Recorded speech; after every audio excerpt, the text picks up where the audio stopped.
ആ ഒത്തുചേരലാണ് ഈ ഏഷ്യയിൽ സൃഷ്ടിച്ചത്. അതുകൊണ്ടാണ് ഏഷ്യയിൽ മാത്രം ഈ മതങ്ങളെല്ലാം ഉണ്ടായത്. എല്ലാ മതങ്ങളും ഉണ്ടായത് ഏഷ്യയിലായിരുന്നു. പക്ഷെ എല്ലാ മതങ്ങളെയും സ്വീകരിച്ചത് യൂറോപ്പും അമേരിക്കയും. അപ്പൊ ഇതിനെ കുറിച്ചൊക്കെ തന്നെ ഗവേഷണപരമായി സാർത്ഥകമായി ചിന്തിക്കാനുള്ള ബാധ്യത ആധുനിക മനുഷ്യൻ സത്യത്തിൽ ഒരു അത്ഭുത മനുഷ്യനാണ്.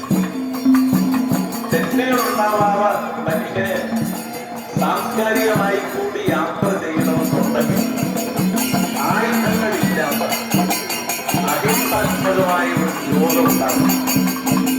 ആയുധങ്ങളില്ലാതെ സത്യങ്ങൾ തീർക്കുന്ന ഒരിടം കുടുംബം മാത്രമാണ്. ബാക്കി എവിടെയും കോടതികളുണ്ടാകും. ഇപ്പൊ സംസ്ഥാനത്തെ വെള്ളത്തിന്റെയും വസ്തുവിന്റെയും സത്യം വന്നാലും കോടതി ഉണ്ടാവും.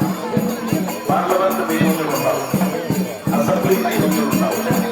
ചിലപ്പോൾ ആയുധമെടുത്തുള്ള കാര്യങ്ങളുണ്ടാവും. ചിലപ്പോൾ കോടാനുകോടി രൂപ ചെലവഴിച്ചുള്ള കേസും വഴക്കുണ്ടാവും. അതില്ലാതെ സത്യം തീർക്കുന്ന ഒരിടം കുടുംബമാണ്.